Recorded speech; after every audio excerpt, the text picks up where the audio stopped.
તમારું નામ? મારું નામ પ્રિતેશભાઈ ચાવડા છે. હું બોટાદ યુવા ભીમસેલા જિલ્લા અધ્યક્ષ લેવલે ફરજ બજાવું છું. શું મીટિંગ હતી?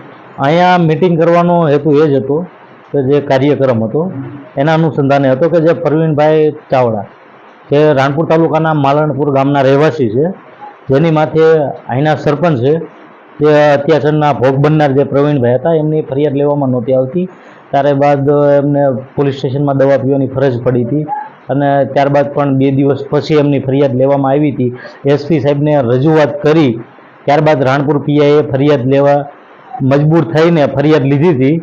બરાબર, તો એના અનુસંધાને આજે અમે મિટિંગ અને કાર્યક્રમ ટાઈપ મિટિંગ રાખી છે. બરાબર, એટલે કહેવાનું એ છે અને સરકાર સુધી વાત એ પહોંચાડવાની છે કે જે બોટાદ જિલ્લાનું જે રાણપુર તાલુકો છે, તો રાણપુર તાલુકામાં અવારનવાર મર્ડરના કેસો અથવા હત્યાના બનાવો બનતા હોય છે.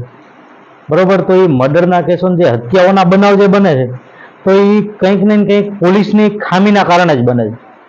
મનુભાઈ જાળીલાની બરોબર જે હત્યા થઈ તો પોલીસ પ્રોટેક્શન માંગ્યું પણ એમને પોલીસ પ્રોટેક્શન ન આપ્યું, એના કારણે એમની હત્યા થઈ.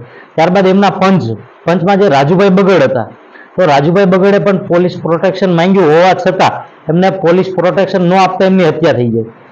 ત્યારબાદ ખસ ગામના મયુરભાઈ સોલંકી નામનો વ્યક્તિ કે જેને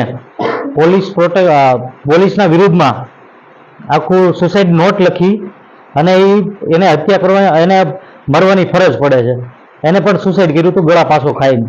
ત્યારબાદ હજી હમણાં તાજો બનાવ છે જે હાલ જે પીઆઈ છે રાણપુર પીઆઈ હાલ જે રેવડ સાહેબ કરીને, તો નાની વાવડી ગામના જે વાલ્મીકી સમાજનો વ્યક્તિ હતા એના પરિવાર સતત 5 દિવસથી ધક્કા ખાધા રાણપુર પોલીસ સ્ટેશન.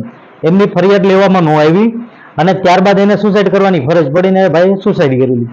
બરોબર, અને 5 દિવસ જે સુસાઇડ કરી એના 5 દિવસ પછી પ્રવીણભાઈ એમના પરિવાર સાથે જે માલણપુર સરપંચ વિરુદ્ધમાં ફરિયાદ એમને કરવાની, 5 દિવસથી ધક્કા સતત ખાતા હતા રાણપુર પોલીસ સ્ટેશન, એમની પણ ફરિયાદ લેવામાં ન આવી. ત્યારબાદ Pravinbhai Ranpur police station PI સમક્ષ એમને કીધું કે મારી ફરિયાદ લઈ લો સાહેબ, નકર મારે આ જિંદગી જીવન, જો મને ન્યાય ન મળે તો આ જિંદગી જીવવાનો મને કોઈ હડશોખ નથી, એમ કરીને એમને ત્યાં સુસાઇડ કરવાની પ્રયાસ કર્યો અને ન્યાય એમને દવા પીધી. ત્યારબાદ એમને હોસ્પિટલ ખસેડી ગયા. હોસ્પિટલ પણ 2 દિવસ દાખલ છે તો પણ છતાં એમની ફરિયાદ લેવામાં આવી નહીં.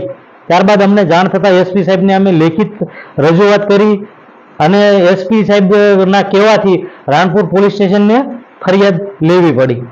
તો રાણપુર પીઆઈને મારો એટલી જ વિનંતી છે કે જો હવે રાણપુર તાલુકામાં કોઈ દલિત વ્યક્તિની કે કોઈ પણ પીડિત વ્યક્તિની જો રાણપુર પોલીસ સ્ટેશનના કારણે હત્યા થઈ કે પોલીસના કોઈ પણ બનાવના કારણે કોઈ પણ કારણે, તો તમારે નોકરો કરવો મોંઘો પડી જાય છે. બરોબર, તમને જે સરકાર પગાર આપે છે એ આજે જનતાની સેવા કરવા માટે આપે છે. અમારા ટેક્સના પૈસાનો જે પગાર લેવો છો તો પણ છતાં મેં વ્યક્તિગત જે મને અનુભવ છે, મેં રાણપુર પીઆઈ સાહેબને ફોન કર્યો તો મને પીઆઈ સાહેબ એવું જણાવ્યું કે તમારે દલિત આગેવાનો છે એના કારણે આ લોકો હત્યા કરે છે, એના કારણે આ લોકો કરે છે. તો શું અમે ફરિયાદ નથી લેતા ના બનાવ બને?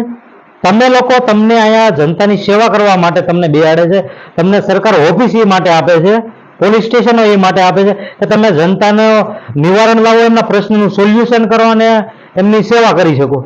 પણ આ તો નહીં, તમે જીવ લેવા જ આ નોકરો કરતા હોય એવું અમને લાગી રહ્યું છે. તમારે આવ્યા પછી 2 હત્યા તાજી થઈ છે. બરોબર, આમને હત્યાનો બનાવ કર્યો, હત્યા થઈ ગઈ. તો રાણપુર પોલીસ સ્ટેશનને હું ખાસ વિનંતી કરું છું કે રાણપુર તાલુકા રાણપુર પોલીસને ખાસ વિનંતી છે કે કોઈ પણ વ્યક્તિની પોલીસના કારણે હત્યા થઈ તો તમારા નોકરા હું ખાઈ જઈશ. આ વિડીયોના માધ્યમથી તમને હું જણાવી દઉં છું. જય ભીમ.